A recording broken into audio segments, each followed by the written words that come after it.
Welcome to the MFS Wellness Podcast, a hybrid structure encompassing health, fitness, self-improvement, and entertainment, where no topic is off limits and all opinions are graciously welcomed. Let's get on with the show! And now, here's the host of the show, Mike Sinopoli.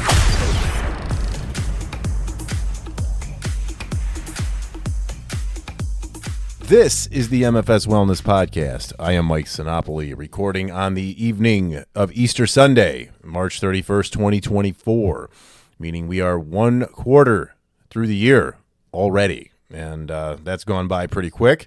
If you think back to the new year, where are you at with your New Year's resolution? 25% of the year has gone by. Are you still with it? Did you give up earlier? Are you still on track? Are you floundering? Where is that? We never really talk about our New Year's resolutions here late in March, early April, but what a great time to go back and think, what did I do wrong? What happened there?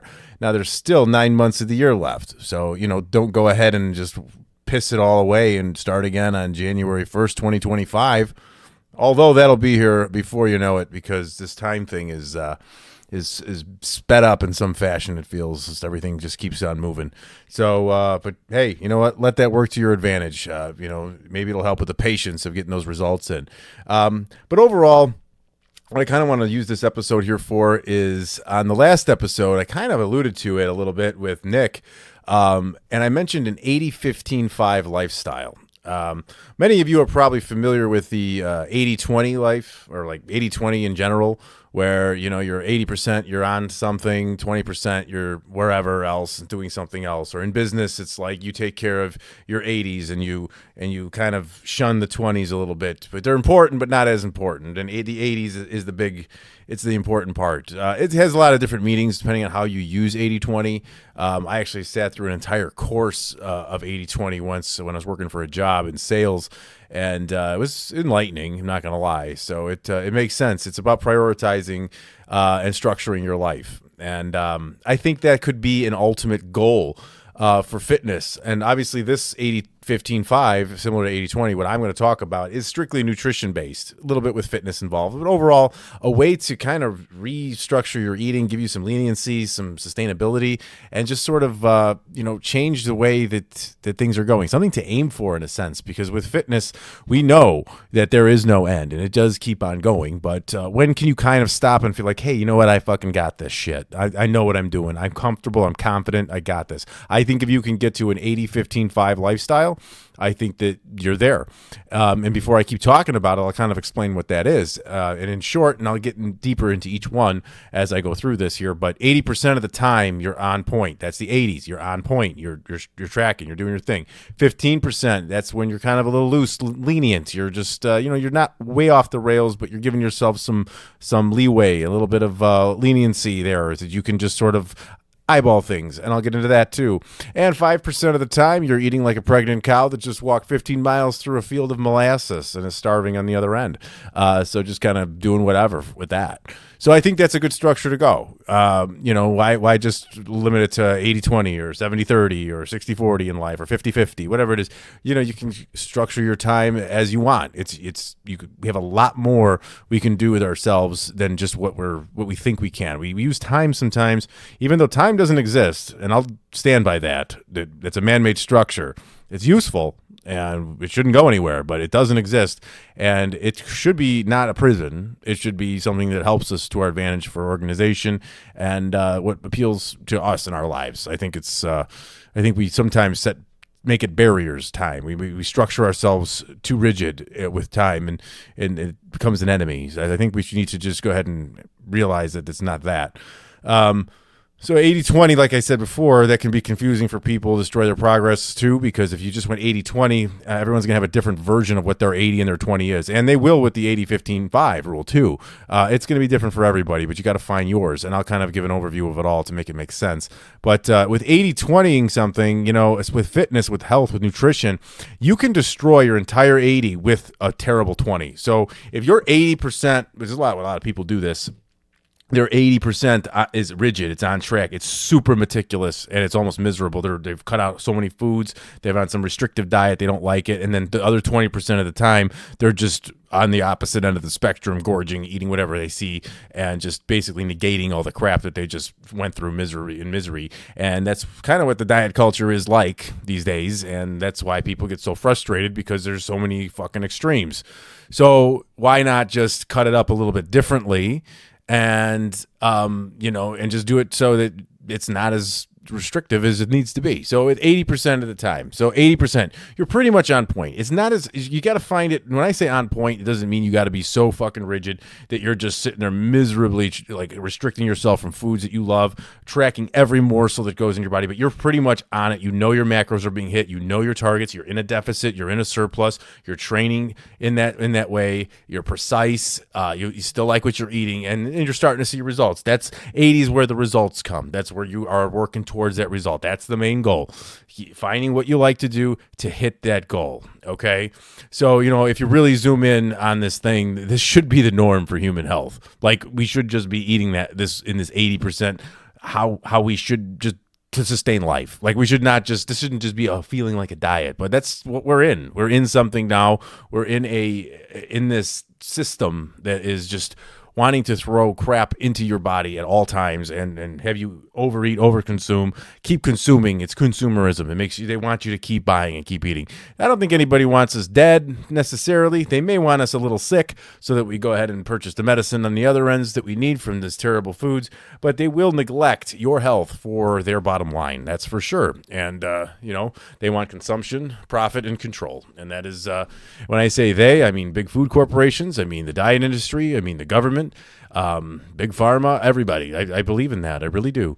But I don't think it's as evil and sinister as it sounds. I just think that we kind of gravitated to it, and this is what makes money. We all want convenience. We want the pills. We want the easy foods. We gravitate to it, but unfortunately, and they've made it for us, and they've come up with medicines to medicate it. I don't want to say cure, because it's not the cure. It's a medication is not a cure. It's something that can just reduce symptoms of a poor diet. But either way, it's all there. What we've asked for, what we need is there. Now it's up to us. We have to manage it. So that's where the 80% comes in. When you're managing your shit, you are on it. You're eating right. You're eating well, nutrient dense, still with some foods you enjoy, but going ahead and just eating optimally for what's best for you. And that's going to be different for everybody. So that's your 80%. So live your life take a year, 80% of the year on track, tracking macros, calories, knowing what you're eating, training hard, doing that thing. That's what's going to get you the results right there.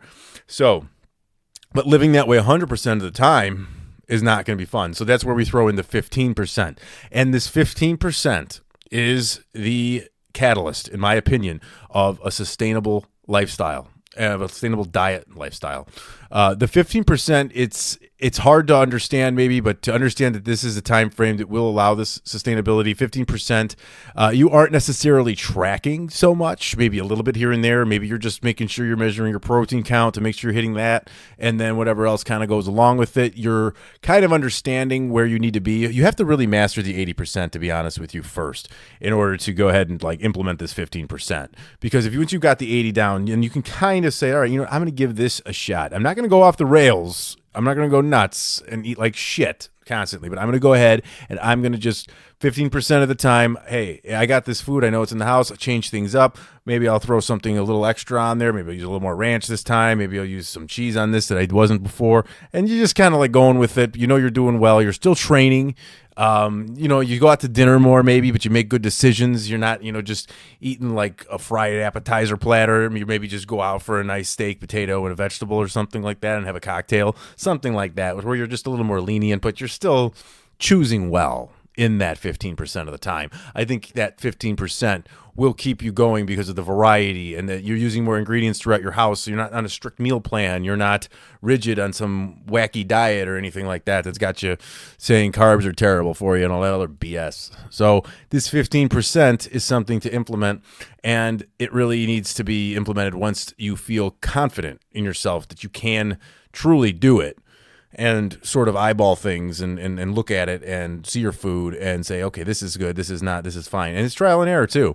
So, if you start feeling like shit, go back to the 80%. Nothing's, you don't have to go by these numbers. You can just, I'm not doing this well. I'm overeating and I don't feel good and the scale's going up and my pants are tighter. I have to go back to what I was doing. And I'll try this again another time. It's not pass fail. You just go back and you retry it and you just get yourself back in a disciplinary state. And you're just going along and try it again in 2 months. Fuck it. What do you got to lose? Literally. Like, keep trying. There's no end of this. This ends when you're dead. Just so you know. Like, watching your diet and all that, it ends when you're dead. That's when the end date is. Okay, and then you got the 5%. Okay, if that's 5% of the time, it's completely off the rails. You got to have confidence, too, for this, and you have to have a good relationship with food, because if you are allowing yourself 5% of the time to go completely off the rails and eat whatever the hell you want, pizza, cake, cookies, fried food, chips, whatever the hell you want, you have to be able to know that you can get out of that and go back to the 15, then back to the 80, or however you want to go, maybe from 5 back to the 80 right away, whatever you can do. And you still should be training within this. I mean, you may not feel as well as good and may not have the same type of energy if you're not eating well, but realistically, it's not meant to be a long-term, the 5%. Realistically, even the 15, any of it can kind of just be a blend. It's just at the end of a year, just using a year as an example, if you've gone ahead and implemented 80, 15, 5, I think you're going to have great results. That's just what I believe, because you're on it 80% of the time. 15, you're just doing what you got to do. You're learning how to be a little more lenient with yourself and forgiving. And then 5%, you're enjoying your shit, this is all going to keep you going the whole time. So I think that that's just sort of the route it's got to be. And I think that's a fantastic structure. And again, I don't recommend implementing that 5% until you've got the other 95% total under control. So get the 80, then the 15, and then the 5, and then feel good about going back. And once you've proven that to yourself, you have the lifestyle down, and you can kind of cycle through that a little bit, So, and structure it to when, you might be a little bit busier. If you think, from January through April, you don't have a lot of events, you're not going out that much because it's cold as balls wherever you live, and you just kind of are chilling and you're not doing a lot, use that to be in your 80%. Then implement that 5 to 15% more or so within the summer and then into the holidays and things like that. That's just a good way to structure things. But you once you get somewhere, you're not gonna want to lose your results. Once you get to a certain point, it will become foolproof, this whole thing, because you will hit a point if you do this enough and you see the results and you get that, you change your lifestyle and you change your identity. It becomes who you are. You become proud of what you've done. You've learned it. You figured it out. You see the bullshit you're being fed from all the different angles, and you fucking found something individualized for you. Once that happens, you will not want to lose the results you have attained. You will say, look at this, I'm putting on weight, and no one else will notice. You'll notice first, and you'll be like, fuck this, I'm not doing it. And then those are the people that are going to say, wow, man, you've always kept it in shape. You've never fallen out. You've never fallen out. Even though you think you might have, and you have in your mirror, with your standards of you see yourself in the mirror and how you feel at night, they'll never see it. And they're going to, well, how you do it? I just saw you eating a burger the other day. How you do that? That's what this whole nutrition coaching thing is about. It's not about a program you go on for 90 days and then lose a little bit of weight and then shit back to the 5% for the rest of your life. Sadly, some people live in the 5% 100% of the time. That's what a lot of our diets are. They're in this 5%. They should only be eating 5%. They're eating like it 100% of the time. They go to work, they eat a bagel, then they eat a Danish, and then they wait for lunch, and then they eat a sandwich, and then they eat chips and a Coke, and then they come home and they have 3 beers and a pizza, and they go to sleep. That's what people do. I'm not shaming them, but it sucks, and it's not good for you. It makes you feel like complete shit, puts weight on it, and it stimulates chronic disease. It's just scientifically proven. Going back, the 80-15-5 thing to aim for, the ratios will fluctuate even when you get to a better body fat percentage with skeletal muscle mass increased. So when you get your muscle mass up and you've cycled a little bit between a surplus and a deficit, your body's going to have a lot more forgiveness. Your metabolism is going to be revved up. You've got more muscle mass, which means you're burning calories off at a higher rate. You're able to move more. You're agile. Your body's going to be more forgiving. You might even go into like a 70-20-10 lifestyle in that case, and you can get away with that and maintain your physique with that. You can. It just depends, like a lot of people are going to have a different version of what their 10% is, I mean, in the 5 and 10% like range, when I say this, it's not like you should intentionally try to overeat and gorge and just make yourself sick off of crappy food.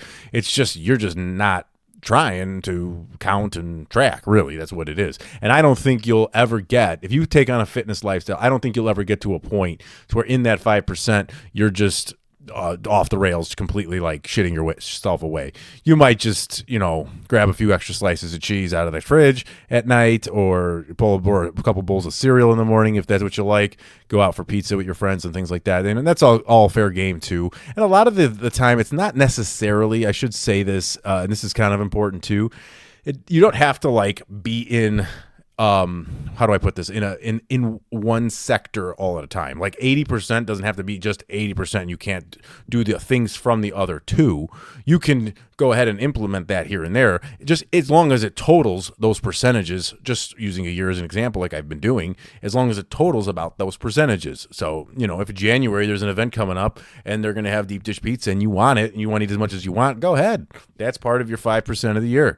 That's one of them. You're going to use it on that, and then use that in your head as a value system for food. One thing I always put in is in my head, they've kind of just drilled it in as a value system for food. Like an example of that would be if I'm working somewhere and they bring in Pizza Hut for lunch. I don't want that. Like, why are you going to waste it on that? Pizza Hut's not very good. You've had it before. It's not going to make you feel very good, I don't think. And yeah, I get it. It's probably free, and it might be a little enticing with food prices these days. But you know what? Whatever. If it's your choice, it's not mine. I'm not going to have it. I'm going to opt for something else that I brought.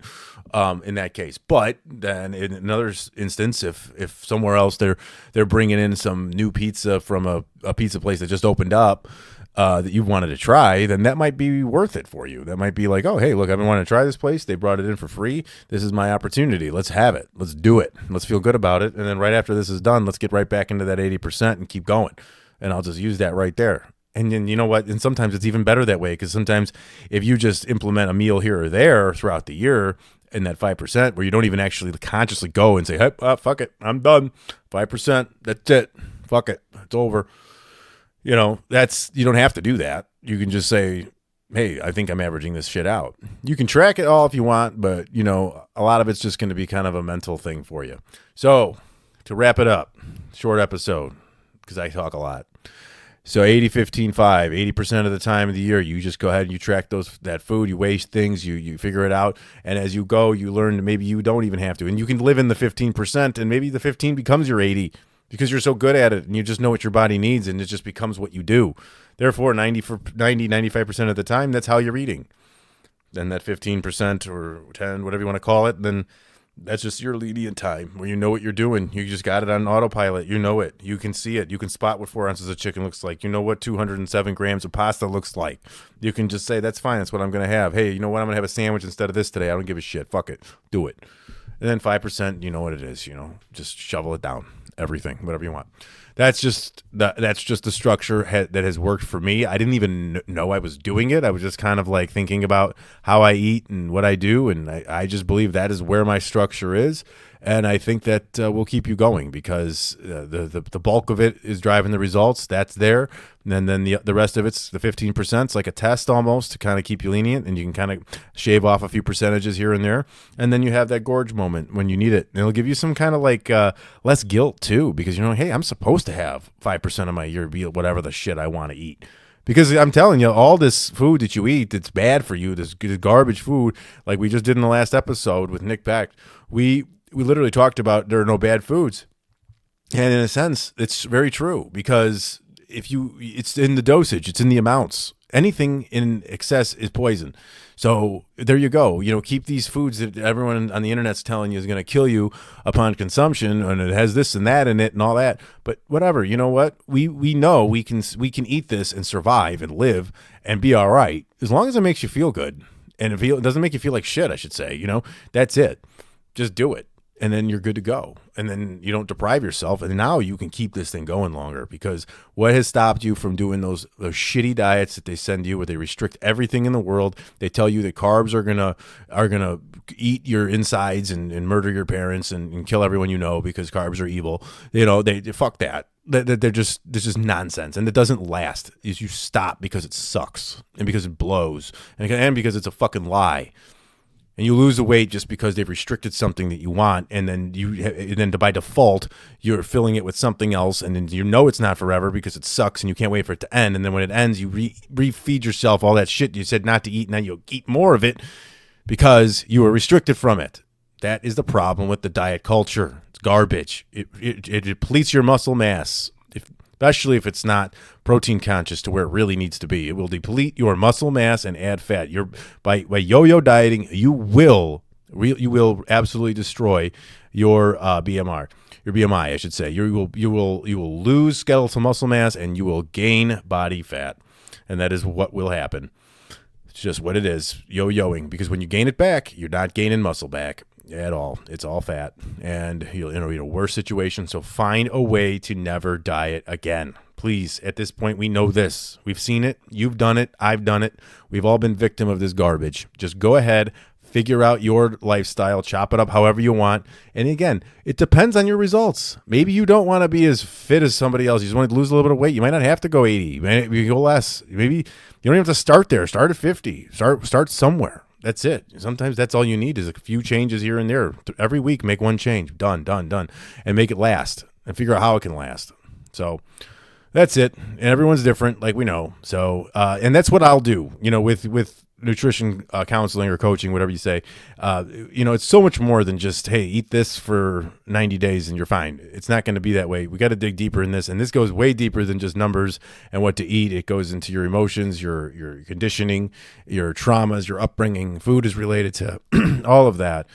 Stress eating is a very, very, very real thing. So contact me for most of that. A lot of things, if it becomes a disorder, or a coping mechanism or a vice that might need some additional therapy. Not saying I can't help by just being someone that can talk through it, because I've been there, because I've eaten food when I've been down. I've eaten food when I've been stressed out, and I've fucked up on so many dumb diets and done so much ridiculous crap back in the day. So I actually have a little chip on my shoulder over it, a little mad because of it. So I want to help other people not fall for this good garbage and junk. So you can contact me at Facebook, LinkedIn, Instagram, and X at MFS Wellness. Probably best off with email, though, mike@mfswellness.com. I do not charge for an initial phone call, and I do not push sales on that phone call. I like to have a chat with anyone who wants to have one. We just talk about how it would start, your history, what I do, where I've been, where you've been, where things are, what you want to do. And we just say, hey, this is what it is. I'll kind of give it an overview from talking to you, what we're going to do to start, how it's going to start off. Because I don't have the same process for every person, because everyone's different. I mean, there's some points to where you just start at, and then they kind of evolve from there for sure, just to have structure. But everyone's going to have something different going on for them that works for them. So that's what we do. So you can contact me any of those places. My contact info will be in the show notes, so we can aim for this 80-15-5 lifestyle. So that's it for this one. With the first quarter of the year done, please don't throw in the towel. Don't focus on a summer body right now. It's probably too late if you haven't been doing anything right now. Don't let that discourage you either. Do something, but just don't, in your brain, don't go ahead and say, fuck it, because I can't hit my summer body goal. Just go ahead and do it, but don't focus on summer as your goal. You're going to feel better. If you start now, summer's what, June 20th or something? That's 10 weeks. You can make good progress. In 10 weeks, yes, 10 weeks. I don't know. I can't fucking do math. So just keep going with it, and fuck the summer body bullshit. And just, your body is your body. And, if you attain your summer body in mid-December, and you learn how to implement the 80-15-5 lifestyle, and you keep going and you keep progressing, holy shit, summer 2025, you're probably going to have the body that you've been thinking about for 2024 at this moment right now. And we know how fast time goes. Just think about what was happening 1 year or 15 months ago at this time. And I bet you're going to be like, wow, I can't believe that was already a fucking year. And that's how fucking fast. It seems like a long time forward, but it's a short time when you look back. So have that in your brain when you're sitting there looking at a mountain of a year to get to a body that you think you want. It's not that big of a mountain when you start to fucking really feel how fast the time goes. Truthfully, you're just going to look at it as another year wasted if you're not going to go for it. So that's my little pep talk for here in late March. April Fool's Day tomorrow. Stay away from the internet. Don't listen to people. I mean, everything's bullshit as it is right now. So, who knows anymore? I think the internet and social media has completely killed April Fools because everything's a fucking joke now. So, I mean, I don't believe anything from anyone, anywhere, ever. So you will not get me on your April Fool's joke because there are other 364 or 365 days this year being a leap year. I'm not going to believe any of the bullshit coming out of your mouth, most likely, just because everything seems to be a fucking jacked up lie behind an agenda that somebody wants to go ahead and put out there for their own fucking well-being and confuse the fucking world, essentially.